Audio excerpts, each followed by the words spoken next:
గతంలో చంద్రబాబు నాయుడు గారు ఉన్నప్పుడు మదర్సాలకు సంబంధించినటువంటి జీతభత్యాలు కానీ లేదా మధ్యాహ్నం భోజనం సంబంధించినటువంటి అనేక రకాల ఫెసిలిటీస్ని గత ప్రభుత్వం వైఎస్ఆర్సీపీ వచ్చిన తర్వాత అర్ధాంతరంగా నిలిపివేయడంతో పాటు వాళ్ళని పట్టించుకోకుండా చేసిన పరిస్థితుల్లో ఉన్నారు. గతంలో మైనారిటీలను నేనేదో ఉద్ధరించానని చెప్పుకునే జగన్మోహన్ రెడ్డి గారికి ఈ రోజున వీళ్ళకి సమాధానం ఏం చెప్తారనేది మనం చూడాలి. అమ్మ, గత వైఎస్ఆర్సీపీ గవర్నమెంట్ అధికారంలోకి వచ్చిన తర్వాత 2019 నుంచి 24 వరకు అసలు మీకు జరిగిన అన్యాయం ఏంటి? ఈ అన్యాయాన్ని మీరు ఈ రోజున లోకేష్ గారికి చెప్పుకోవడానికి వచ్చారు. ఆయన ఎలా రియాక్ట్ అయ్యారు?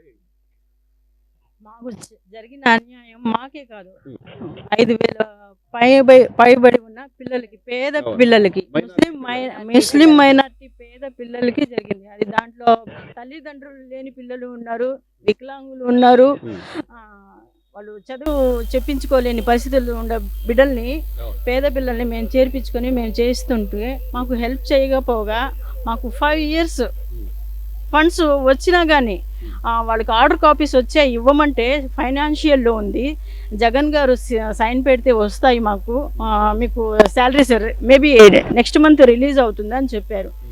నెక్స్ట్ మంత్ కాదు, నెక్స్ట్ ఇయర్ అయినా కూడా రాలా మాకు. అలాగే 4 years గడిచిపోయాయి. సరే, ఇంకా రాదని మేము కూడా హోప్స్ వదిలేసాము. మన ప్రభుత్వం వచ్చిన తర్వాత వస్తుందనేసి ఇప్పుడు దాకా వెయిట్ చేసాము.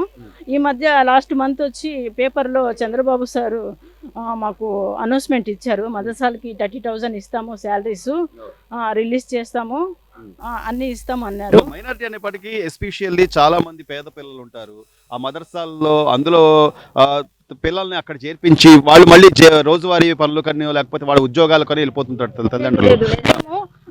మాకు అప్ టు 7th వరకు ఉంది స్కూల్లో. 7th తర్వాత జెడ్పీకి చేర్పిస్తాము. ఇప్పుడు నా దగ్గర చదివే పిల్లలకైతే డిగ్రీ చదువుతున్నారు ప్రజెంట్. ఇప్పుడు రావుస్ కాలేజ్, నారాయణ కాలేజ్ పోయిన వాళ్ళు డిగ్రీ వరకు చాలా బాగా అప్రిషియేట్ చేస్తారు పిల్లలకు. మీరు మదర్సా నుంచి వచ్చారా, ఇంత బాగా చదువుతున్నారు అనేసి అప్రిషియేట్ చేస్తారు. అంత బాగా formal education plus Islamic education రెండు ఒక సమానంగా మేము చెప్పుకుంటూ వెళ్తున్నాము. 2009 నుంచి మాకు గవర్నమెంట్ సపోర్ట్ చేసింది. ఇప్పుడు ఎందుకు లాస్ట్ గవర్నమెంట్ వచ్చి మాకు హెల్ప్ చేయలేదు. కానీ నేను మైనారిటీల కోసమే వచ్చాను, లేకపోతే పేదవాళ్ళ కోసమే వచ్చాను, ఎస్సీ ఎస్టీ మైనారిటీ నా బంధువులు లేకపోతే నా ఇది అన్నట్టు చెప్పుకునేవాళ్ళు కదా. వచ్చిన తర్వాత అన్ని మర్చిపోయారు అంటున్నాం. అంతే, వేస్ట్. లేదు, ఉండుంటే ఆయన గెలిచేవారు కదా. లేదు, అన్ని వేస్ట్ మాటలు. ఇప్పుడు మన ప్రభుత్వం చేస్తారనేసి మేము హోప్ గా వచ్చాము. మధ్యవర్తిలో వాళ్ళు తీసేసుకున్నారు. సార్ ఏదో పేరు చెప్పారు, సారు ఆయన తీసుకొని సీఎం సార్కి ఇచ్చి మేము ప్రాబ్లమ్ సాల్వ్ చేస్తామన్నారు. అయితే లోపలికి వెళ్ళింది. మీ వంతుగా మీడియా ద్వారా మీరు ఏం చెప్పాలనుకుంటున్నారు? మాకు తొందరగా రిలీజ్ చేయాలా. గత ప్రభుత్వంలో మాకు ఇవ్వనేటివి న్యాయం జరగలేదు.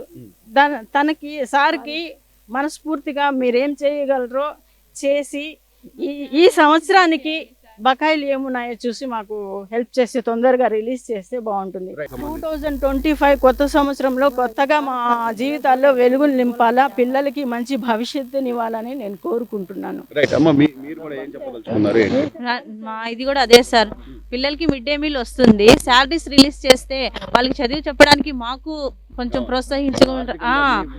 అదే అందుకోసమే సార్, అందుకోసం ఇంత దూరం రావాల్సి వచ్చింది. మేము మాకు 5 years నుంచి జీతాలు లేవు సార్, అసలు 5 years నుంచి జీతాలు లేవు. చంద్రబాబు సార్ ఉన్నప్పుడు వచ్చేవి మిడ్ డే,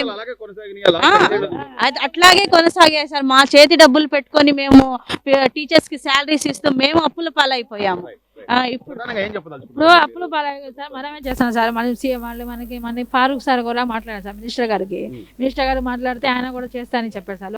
మళ్ళీ పేపర్లో కూడా యాడ్ ఇచ్చారు సార్, ఇస్తారని మదర్సా వాళ్ళు కూడా చాలా ఇస్తారని 10,000 అని చెప్పారు, 30,000 చదివిస్తారని చెప్పాడు సార్. మాట్లాడి తొందరగా చేయాలని మేము కోరుకుంటున్నాం సార్. ఇదిని ఆలోచించి మాకు హెల్ప్ చేస్తే బాగుంటుంది సార్.